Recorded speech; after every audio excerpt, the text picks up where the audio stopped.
out trying to make sure those of you who are on Zoom can hear and be part of this as well. So that's our volunteer committee, and we keep just plowing away, putting programs together, and are so glad to see all of you here. We hope you set up. What do you think this evening? Is it good?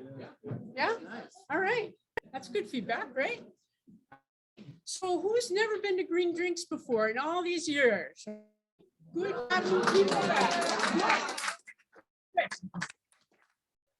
So Green Drinks started a long time ago across the pond, as they say, in England. There's a guy named Edwin who kind of started putting stuff together and realizing that with the internet, they could connect more widely with others in the world.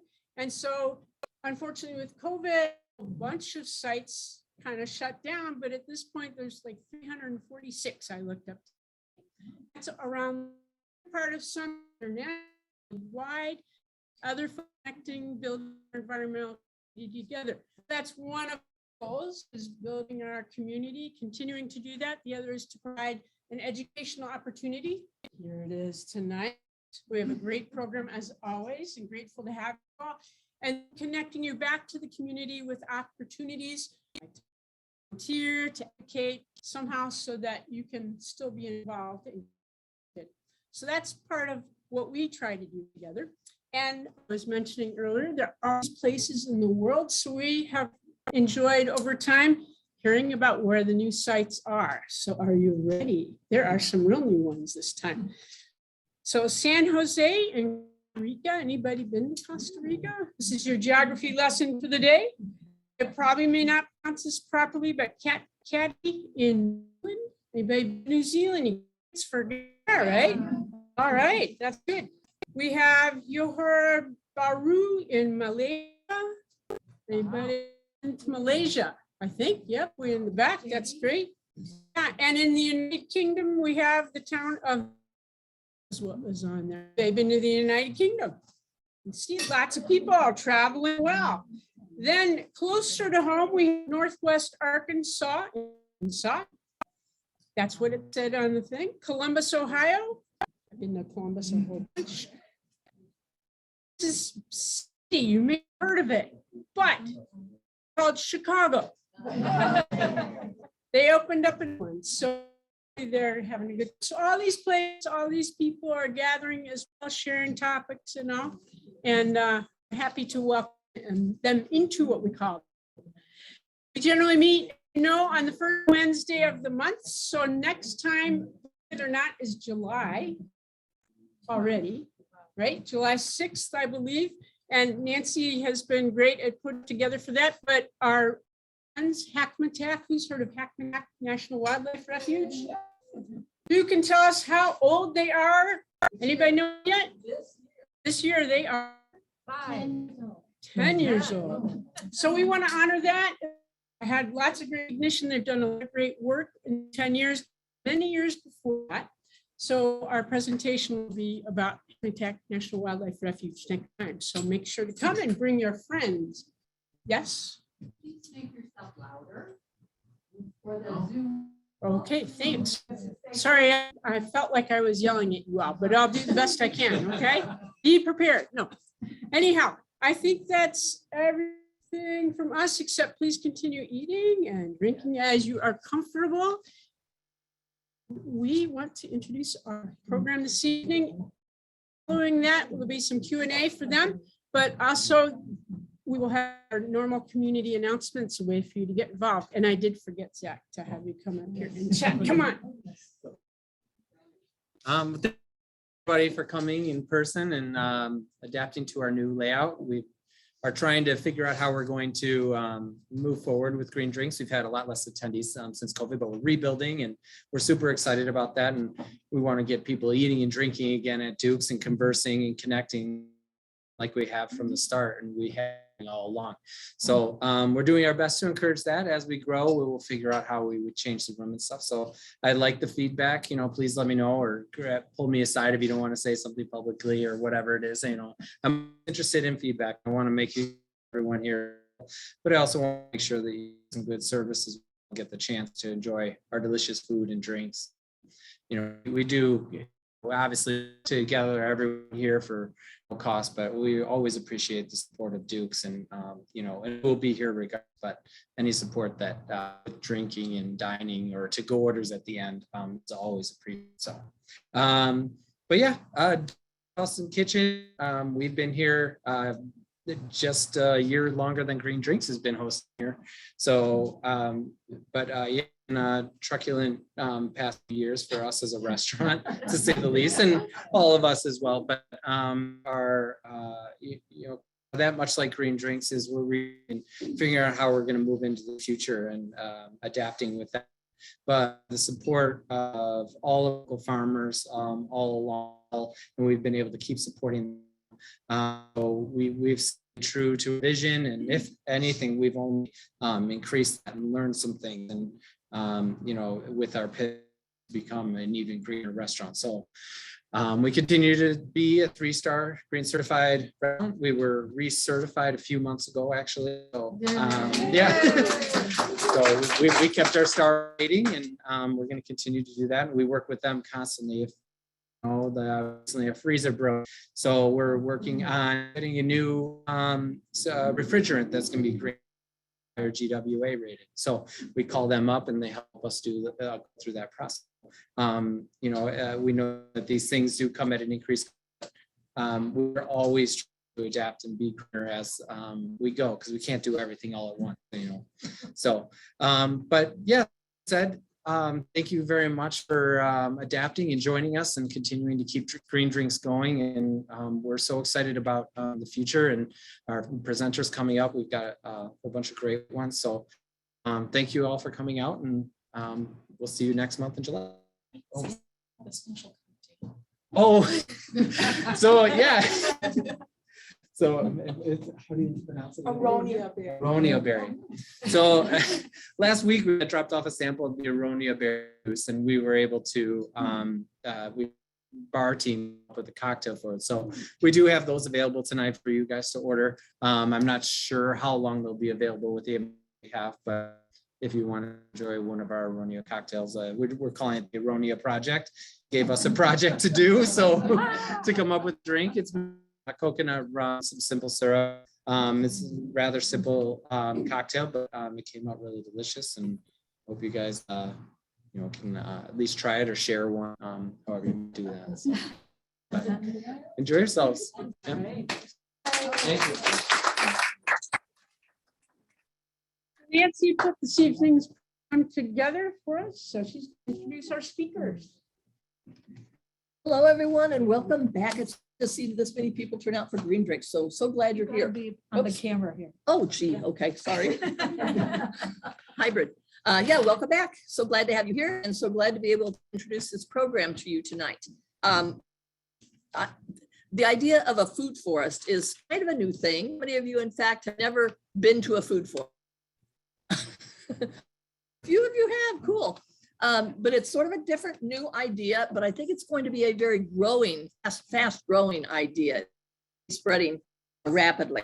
And I will let these wonderful ladies tell you all about their forest and the whole idea of, but in the information provided for on the Green Drinks Facebook page and so forth, there's a here that I just really special. And it's all of their work at the food forest starts with their respect for the earth, and farming is a relation between people and the land. I just really liked that. So wanted to share that with you. And of course, this food forest you're going to hear about tonight is on TLC or is it TLC owned land or TLC easement property? Owned, TLC owned land, and the Apple Creek subdivision just south of Woodstock. And these ladies I've known for a long time, but I'm going to read their titles off of here because I'll mess it up otherwise. So we have Judy Spear, who is with Small Waters Education. Have you, I bet, know her. We have Karen Wenzel, who is an adjunct professor of sustainable agriculture at College of County. We have Linda Gergone, who is multi-talented artist, photographer. Then we have Linda, who is the farm program manager with the Land Conservancy of McHenry County. Please welcome them and enjoy the program.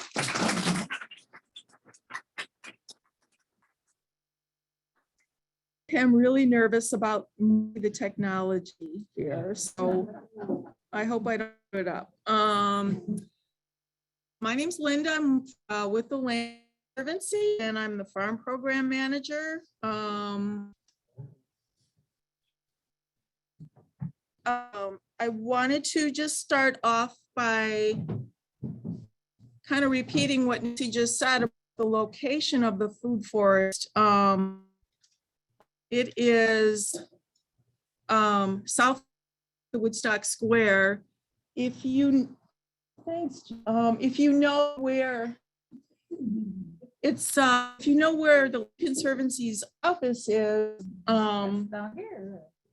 yeah, so the food forest is just a mile and a half up the road. And on Dean Street, right? Thank you. So this is a field that's sort of acquired by the Land Conservancy through an agreement with the developer who had to give us a piece of land for, speak louder, exchange for some of what they did in the process of the development. So ended up with field, which we inherited the farm along with, so it had been in corn and beans for quite some time. And so being on Dean Street, I would pass by this field every day away to the office.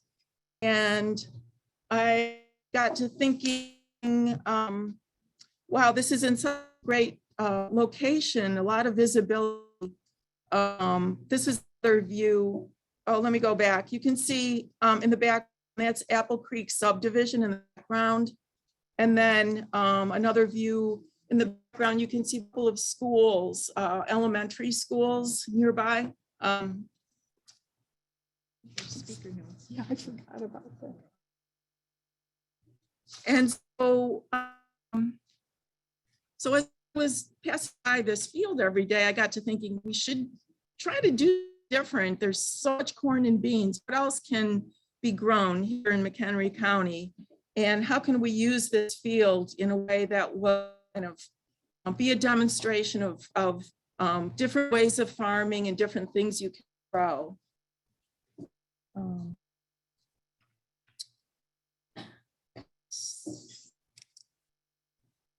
So around this time,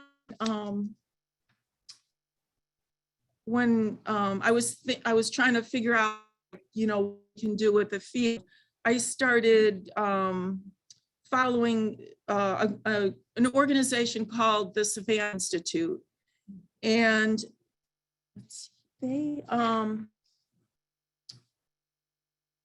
have a demonstration farm. Well, they actually a few demonstration farms in Illinois and Wisconsin, and visited one of their demonstration farms up Madison. It's called Silver Valley Park. And this is a place where they're showing difference of perennial agriculture.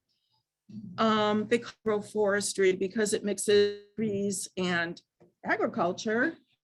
And this is a really, I was so inspired by their here. What they're doing, one of the things they're doing here is growing rows of trees, and widely spaced rows. In between the rows, they grow another crop, a crop that can be harvested. In this case, growing organic hay. So rows of trees are alternating chestnut and elderberry. It's going to take a while for these to mature enough to harvest, but in the meantime, crop in between that you can be using for some income. Okay, this video, right? Is it video? Yeah. Yeah. Okay. So we wanted to just show you this really short 2-minute video that Savannah Institute put together that explains what agroforestry is. I think you gotta go down here. And then look at this guy. Yeah.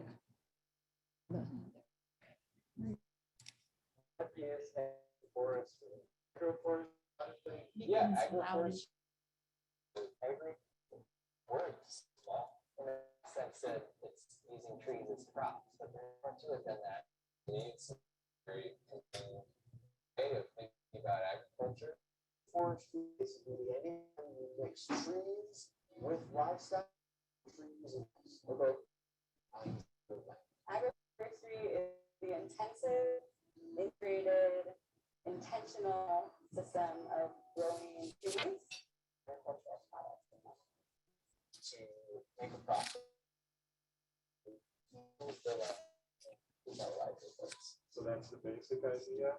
But a lot more to it than that. It has social and cultural things. In many ways, the problems that we face are more social. An interesting thing about agroforestry is that addressing the challenges. The orienting principle in agroforestry is natural system. In agroforestry, translating that wisdom of nature into farming. So next, diversification systems is translating more perennial crop, have a whole host of attendant ecological benefits, not just the fact that they diversify the landscape, but being perennial species. They have a root system that reduces nitrogen runoff, reduces erosion, increases carbon in the soil.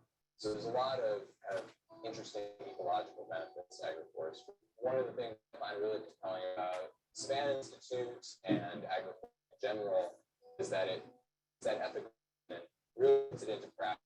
I think what everyone needs is in their area who's already doing it and is making it work, who knows how to work. So I think that's a big part of what we're trying to do right now, trying to work with the people who are already this agroforestry in the West and get connected with the people who are trying to get.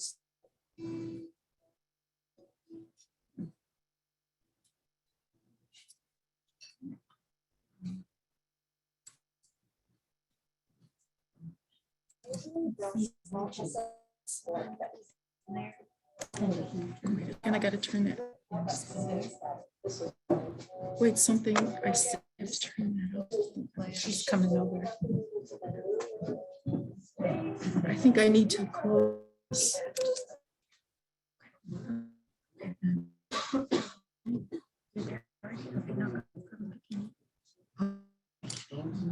Oh, sorry, not really. Slide to the-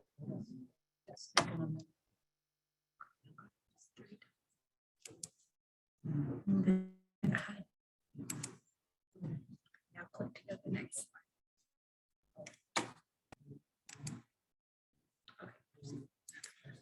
There we go.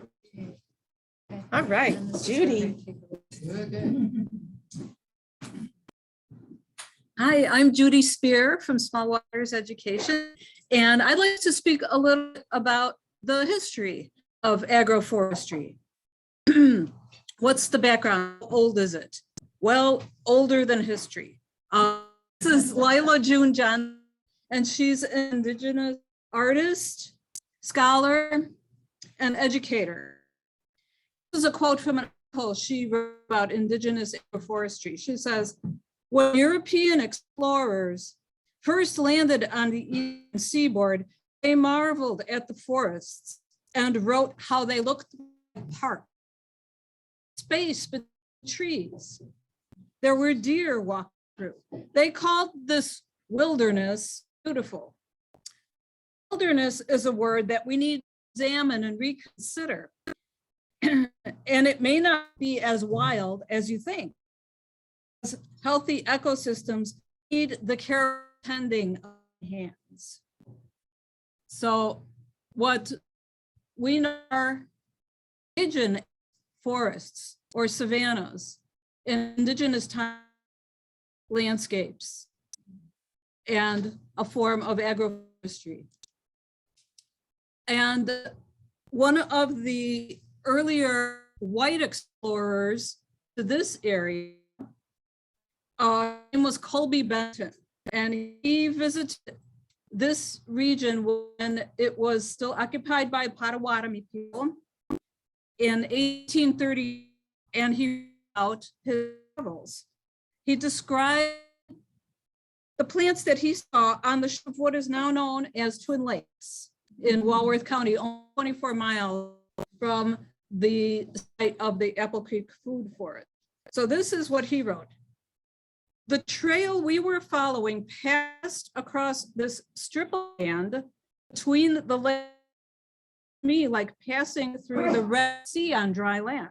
On each side was a dam or embankment formed by prevented from rushing in upon us, and I thought it quite a curiosity. So here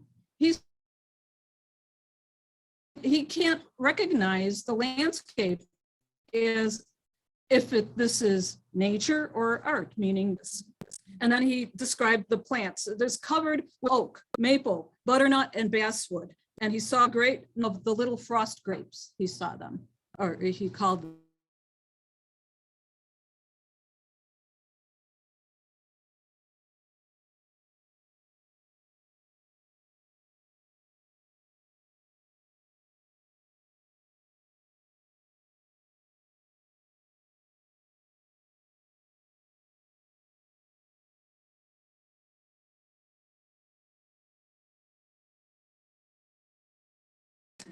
Okay.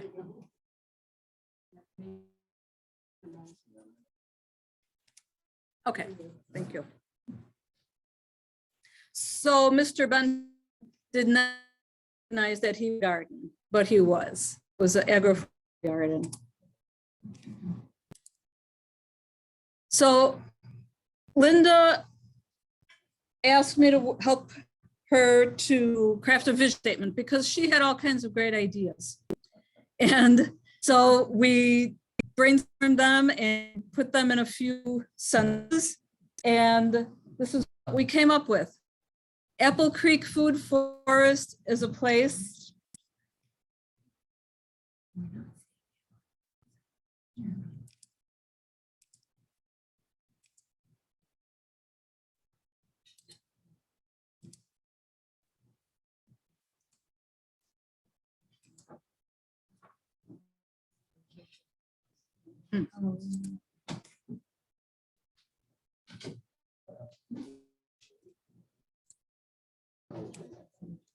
Okay.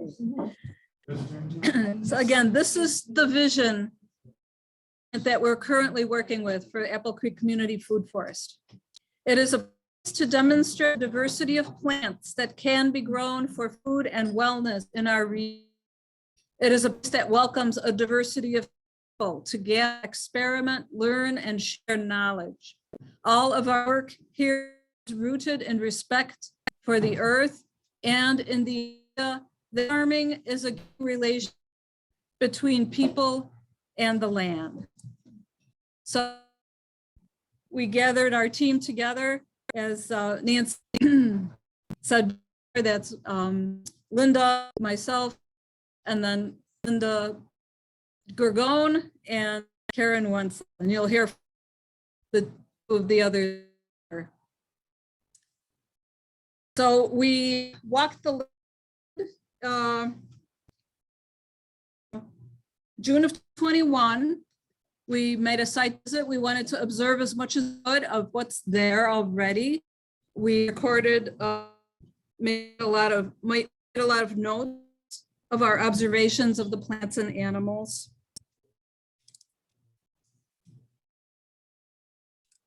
And since Linda had a few times on the ballot, you know, I want to know what the land wants. We should know what and I said, there are ways to do this. There are very ancient traditional wisdom techniques that people have used, that the indigenous folks who did agroforestry ages ago, that they use and just like and let us in an intuitive session where we gathered some interesting insights into the inhabitants and there. So I will hand it over back to Linda B.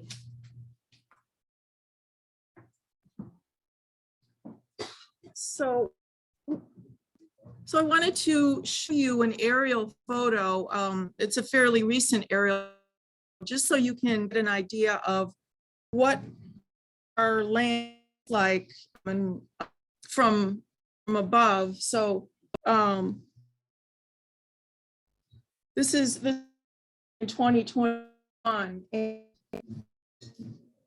there's a ditch running through here, which we call Apple Creek. It was really originally a creek, which you'll see later on, but everything sort of north of the creek has been restored as part of the development design. They had to put some money into restoring this area into wet prairie. So there's some really nice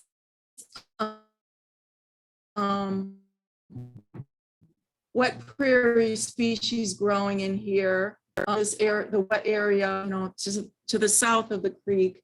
But you can see where, don't ask me how this yellow outline, that's the shape of what we were given.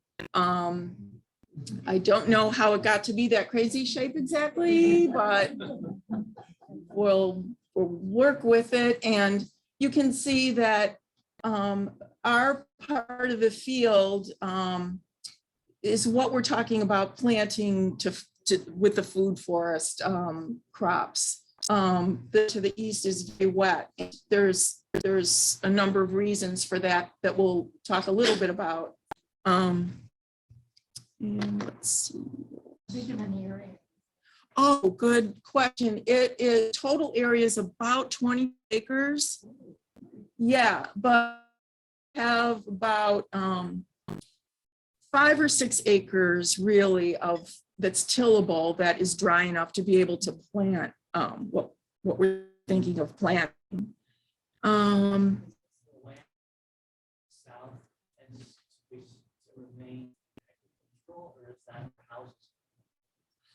Do you mean to the south of the yellow line, like down here? It's owned by a landowner that owns a lot of farmland around that. I believe he wants to hang on to it because he probably thinks it's going to be developed at some point, like in addition to Apple Creek. Linda, I think in the history of that parcel, it was originally part of the Apple Creek development in 2007 when the market just disappeared. Yeah. They sold it off. The bank sold it off to agriculture. I mean, we would really like to get more of this down here just to expand what we want to do. So we'll see how that goes, but we're starting up in this area here.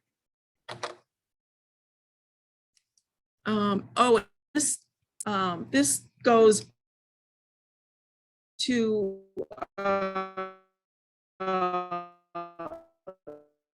the very first aerial photos that were taken. So this is 1939. You can see the outline, but you can pretty much see the Apple Creek was not really a creek. It was sort of a wet cell. And the water actually flows from the south to north and then over to the wet. But I mean, it looks like some of the land was starting to be farmed at that point, but you see the next slide, which was an aerial shot in 1954. And by that time, that swale was excavated into a ditch and there were subsurface drain tiles put in this area to drain. It's more suitable for tillage.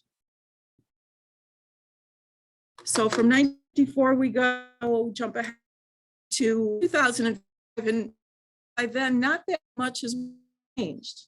It's all still being farmed, it's being drained. But when we jump ahead to just 3 years later, that's when the drastic change happens with the of Apple Creek subdivision. you can, our part of the field, they stopped cropping it. And there were detention ponds put in up here, the arrows, and then down here too.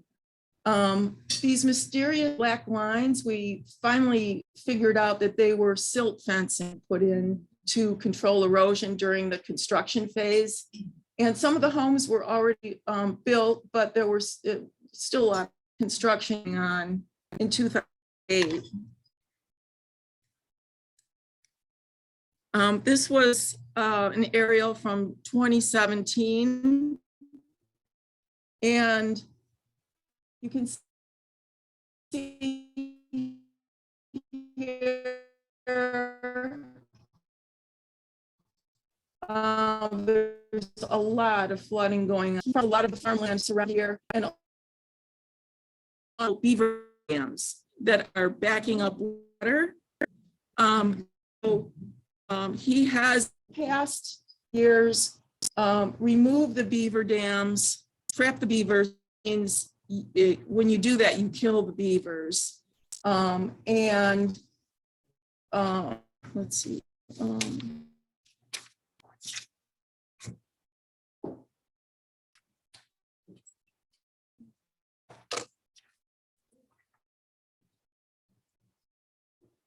So just if you know the history, what you're working really to look at the aerials and what the land looked like, or people really started on it. As far as the I theory that is, I think more responsible for in this area was detention pond. It has an outlet. And I have a hard blaming for this huge flooded area. And we with the beavers, and I think Judy, Linda, about the beaver, how we want to work with them.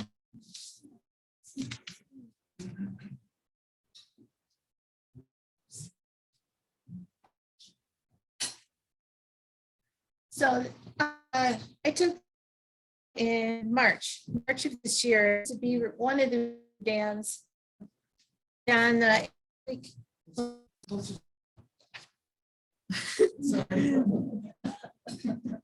this is the beaver dam that was right on the apple property, and we had a expert out. Here's a picture of them. Jeff Boland-Prom with Midwest Beaver Institute. We're looking for ways to cope with the beavers. He got right in there and he explained to us that there's a main and then there's two on either side, and they use those as bales to maintain the level of their run. And we asked him, is there we can with the flood?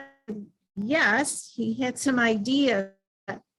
He's got a can come out all with a pond leveler. It's basically a hole through the dam that'll make water deep enough for the beaver, but it'll also minimize extra flooding, like when the big rain, it'll through.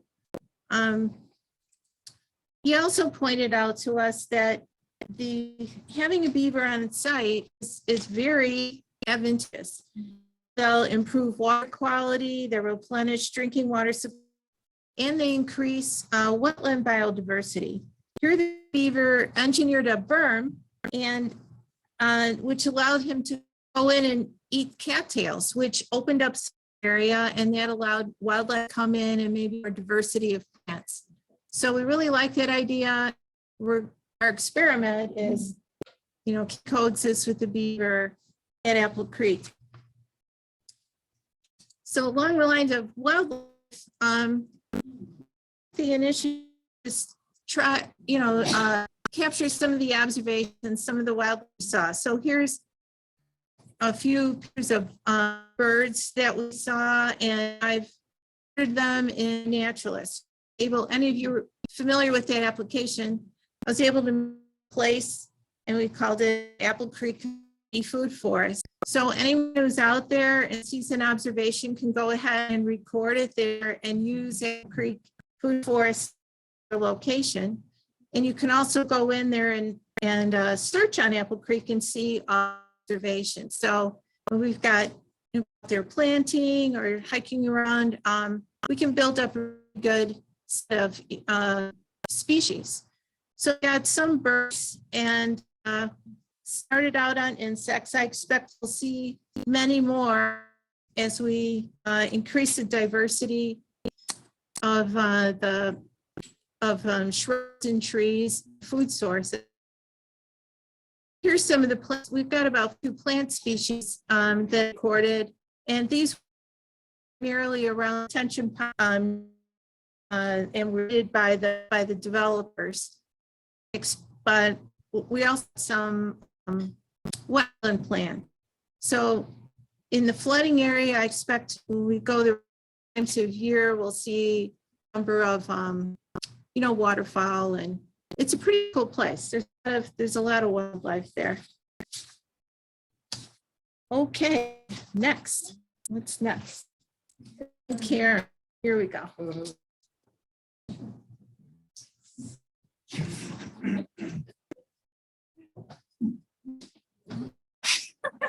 Okay, Apple Creek Food Forest, regenerative agriculture. Oh, I'm going to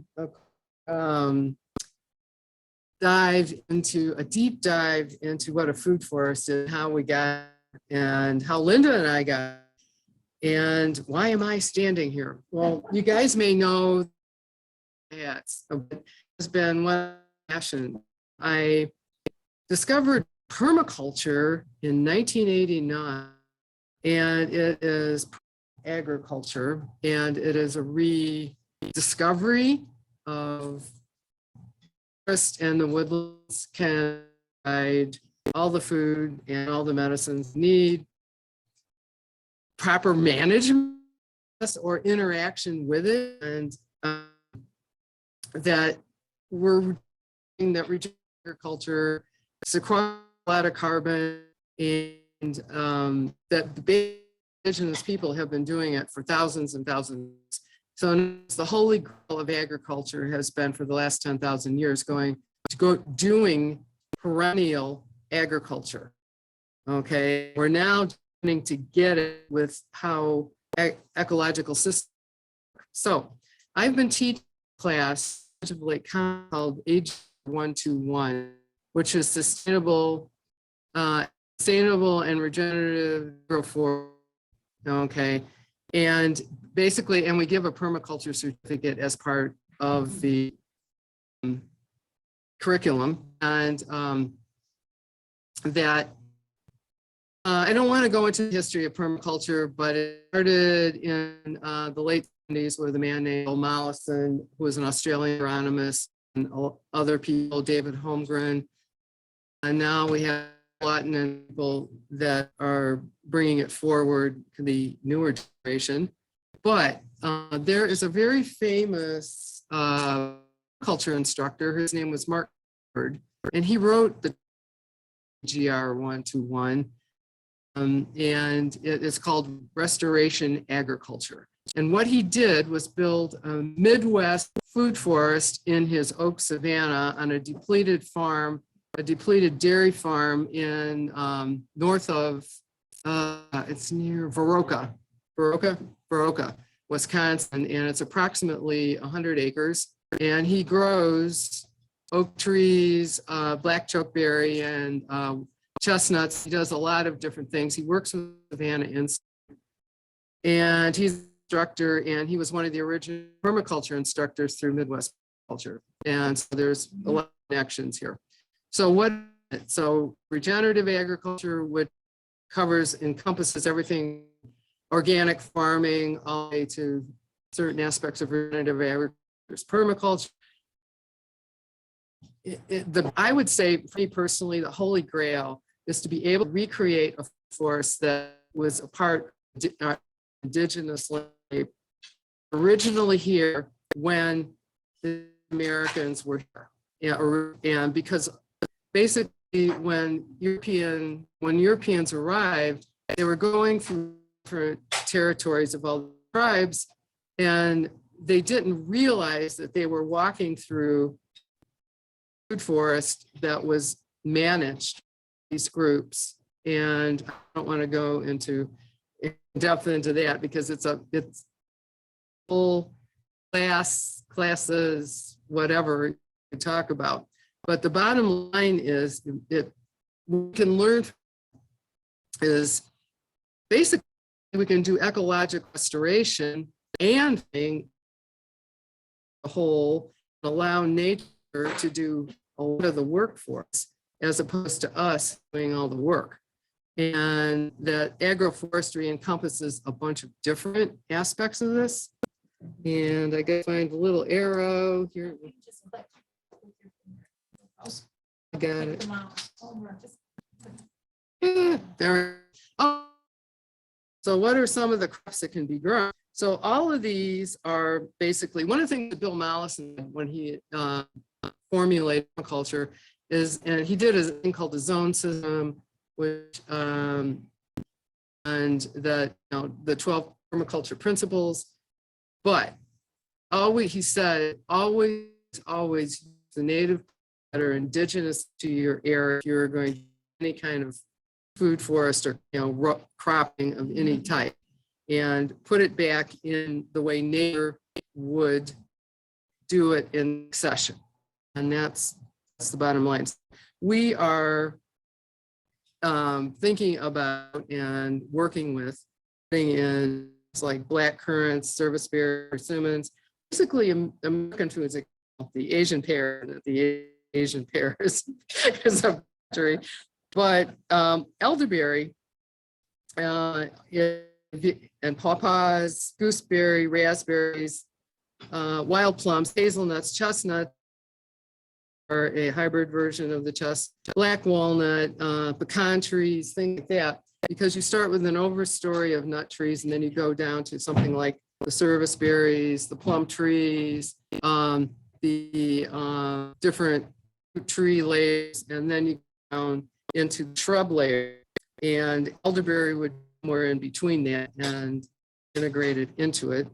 So, and raspberry would be one of ground level, not necessarily in the whole thing. And also go into what kind of habitat you have.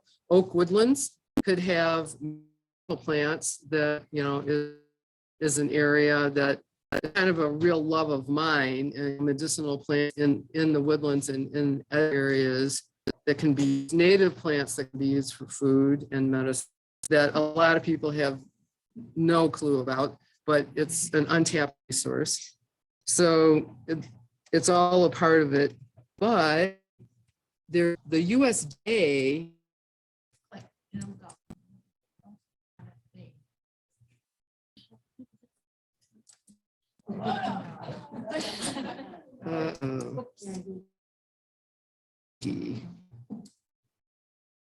why is the little finger up here?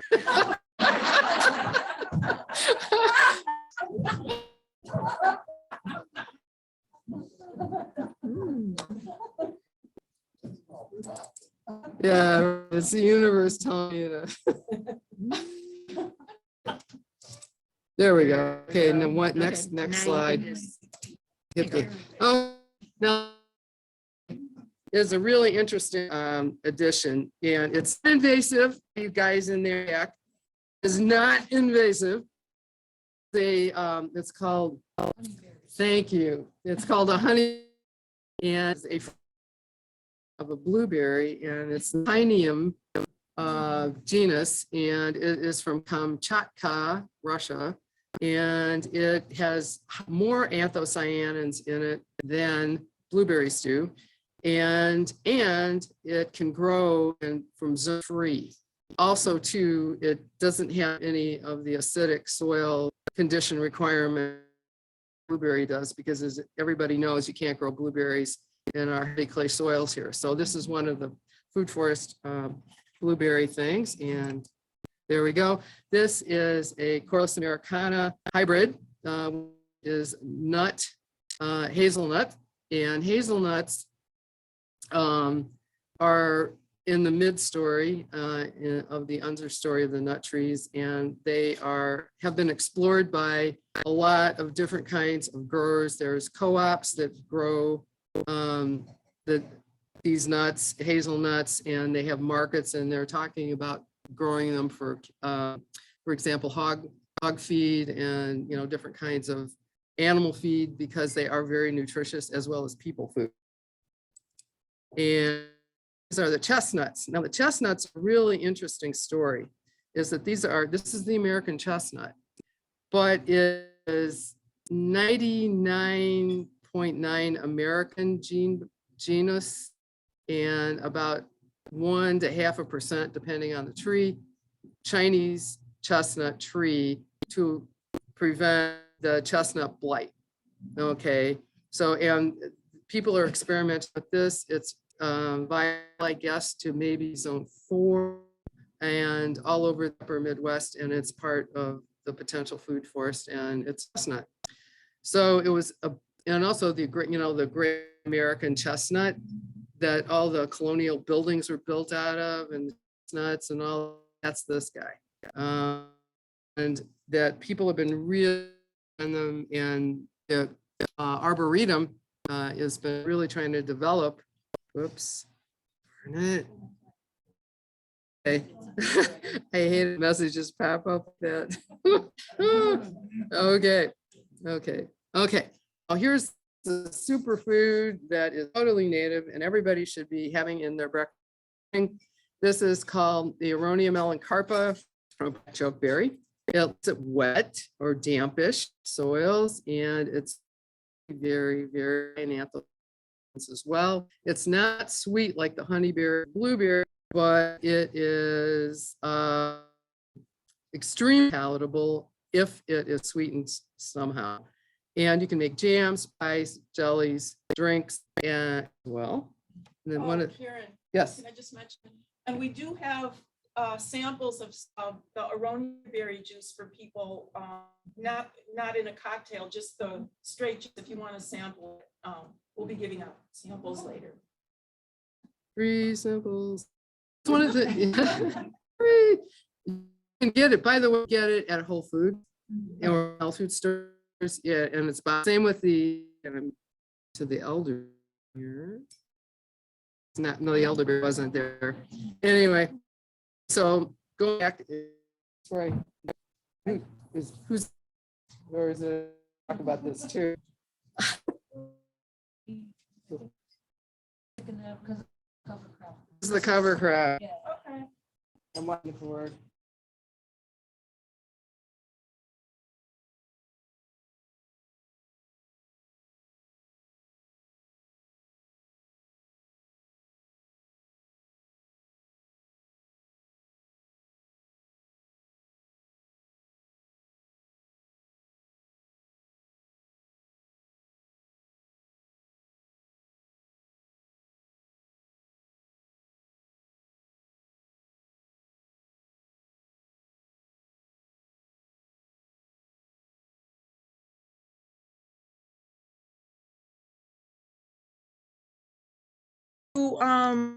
Say a little bit about what we've done in the field so far to kind of start the transition from the corn to the food forest. So thing we did was we had our tenant farmer take out about 1/4 of an acre. We didn't want to start with the whole thing at once. We wanted to start small, branch out a little bit later. But anyway, so with that 1/4 acre, we plant cover crops, help start the soil, getting some more organic materials. It was a real kind of a beautiful cover crop mix of what's the buckwheat, flax, cowpeas, oats. And I mean, the pollinators and the critters liked it too. So it was really, and that's a nice picture of Judy. Crops. And then she hated it. And then the next thing we did was to prepare for our first planting. we had our part of the field, the cover crop field mowed, so it was easier to kind of maneuver for planting. And then, when was that in last, I think October, Karen's class came and did most of the planting, and we planted were elderberry. We had a couple of gooseberry, and you can see we used sheet mulching. Sheet mulching, yeah. Prevent weeds and cardboard and a thick layer of wood chips on top. And Judy made a diagram of what was planted. We didn't plant pawpaw yet until the next month, but you can see we planted the elderberry, and we have 3 different cultivars. There are different cultivars of elderberry depending on what you want to use. I mean, nice big flowers. And yeah, and what else do we do? That's Jen's class. And then in November, we planted some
so this is going back to the aerial. So where do we go here? Over the past winter and spring, we've been studying the land and thinking about what the next steps will be.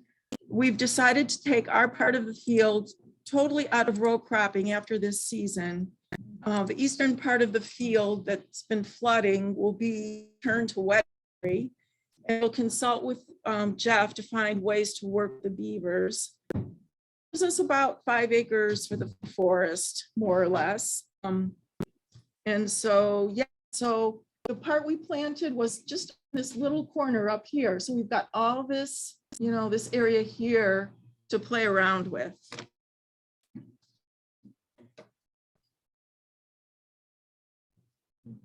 Just click anywhere. To park? No. Not yet. That's part of what we need to figure. Center. We're working on it. So this is just, we had this Savannah Institute has been really great at helping us kind of be our coaches and giving us advice on what we do. And so just a few weeks ago, Sven on the left and then Barbara on the from Savannah Institute came, looked at the field, gave us a lot of good advice, you know, what the next step should be. And then kind of wanted to draw to the end. We wanted to kind of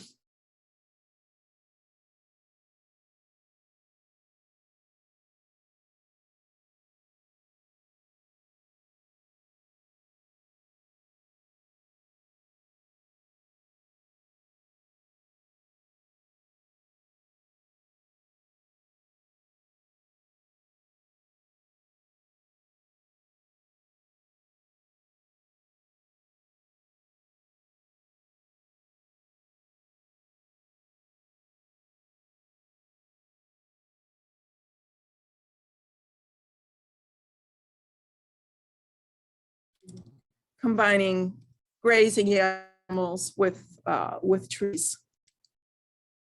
And then, I don't know, Judy, do you want to say something about this? You found this one, and it's kind of a cool picture. Yeah, this is in Seattle. It's called Beacon Hill Community Food Forest. It's in a public park. It was the first one to be established in the United States. So this is a good model or inspiration for, this is what it looks like recently. So after a few years of it growing, it's taking shape. And as you can see, it is a place for people to gather. There's the pavilion and the parking. And so this is just a way of us getting inspiration and hoping that folks will join on this process. And that's what I have to say about this slide, but I'd like. What's the next? continue. Is there another slide after? I don't think so. No. Yeah, they have. Just where do we go from here? Yes. Oh, yeah. So, yeah, I mean. Okay. Yeah, the next step is we need farmers. We need, the four of us, we have a lot of skills and ideas in between us. But that's a lot of land there.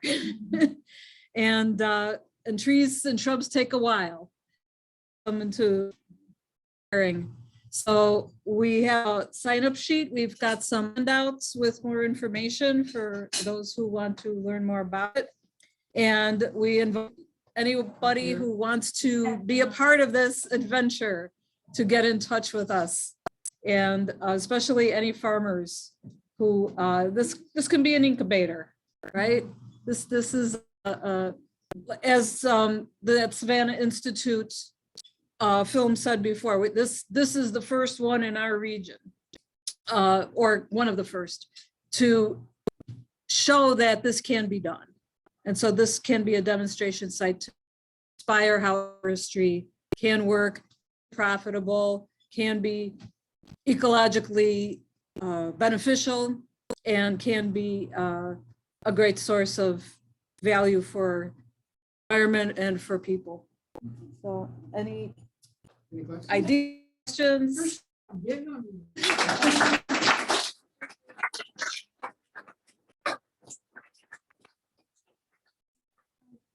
Questions?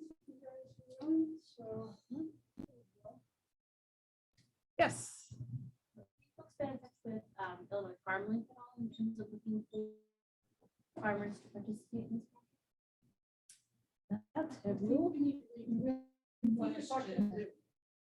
Good idea, though. Repeat the question. The question was, have we looked to Illinois Farm Link as for farm might be interested? Farm Link, a way to connect farmers with the land they need. So that is a really great idea. It's just a work in progress, and just asking that question is great, because we'll put it on our list. So. Yeah, I moved to McHenry County, visited a few farms, and farmers said who was trying to grow organically, says it's so hard to grow organic pesticide in McHenry County. Would you want to address this issue? Selected the plants, the crops. You mean that were planted already?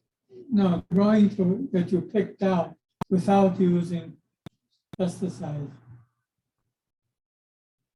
So I think, sure. I think question, the list was shown earlier in the slideshow that could grow in a food forest can organically. That's the question. Well, these crops are all being grown organic in other places around the Midwest already. And so there's lots of resources to draw from. And places like the Savannah Institute are there to connect us with people who are already doing this, to give advice. So whether it's the current team or new farmers that want to come in and join the team. They'll bring their expertise on what they already know about these crops and what they would like to grow. And then in the areas that they're new at and want to learn how to do organically, is out there to help. Okay. One more question. Okay. I don't understand what the value of juices. Aronia juice, the value, you mean the nutritional value of Yes. aronia juice? Yes. Yes, it's really high in vitamin C and other vitamins, and it's the highest in antioxidants of any fruit ever tested until now. So a really good source, locally grown, and it's Midwest. And it's very easy to grow outsides. I grow it in my food forest. We were eating frozen ones from last year. We have a freezer full of them. It's a great crop. Well, So- thank you again, everybody. And at this time, we'd be willing to take some community announcements. If you have any, you get about a minute to do this better. Got about a minute. Tell us who you are. First of all, if you stand up, and then it's going to be hard to come up here, and then we'll try to get the information on Zoom. So I see all the way in the back. How are you? Hi, Cecilia Carmen, Environmental Vendors Waste Reduction Committee. Two quick things. Jason Lake in the Hill, very excited. We finally have started our sustainability committee. So we just had our first meeting. So if you live in the Hills and want to let me know. And also, we presented in January called Motivating Your Neighbors. Well, I have good news. On Earth Day, I gave my neighbor a kitchen compost bin, who told me earlier that compost was disgusting. So he brought the compost to my house, and I put it in my curbside bin, and he was asking me questions. And as of today, he signed up for weekly curbside composting. So For those of you on Zoom, lots of good things are happening in Lake in the Hills, and get connected that way. Anybody else? Yes. First, for the food shed, which many of you are owners. We do have an owners meeting coming up on June 14th by Zoom. Karen is also a fellow board member on the food shed. And that is a building status update. So just to keep you aware of where we are in getting co-op built. And the second thing I'd like to talk about is with the McHenry County Conservation Foundation.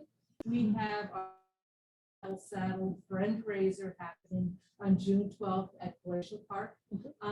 And you can still sign up to be there.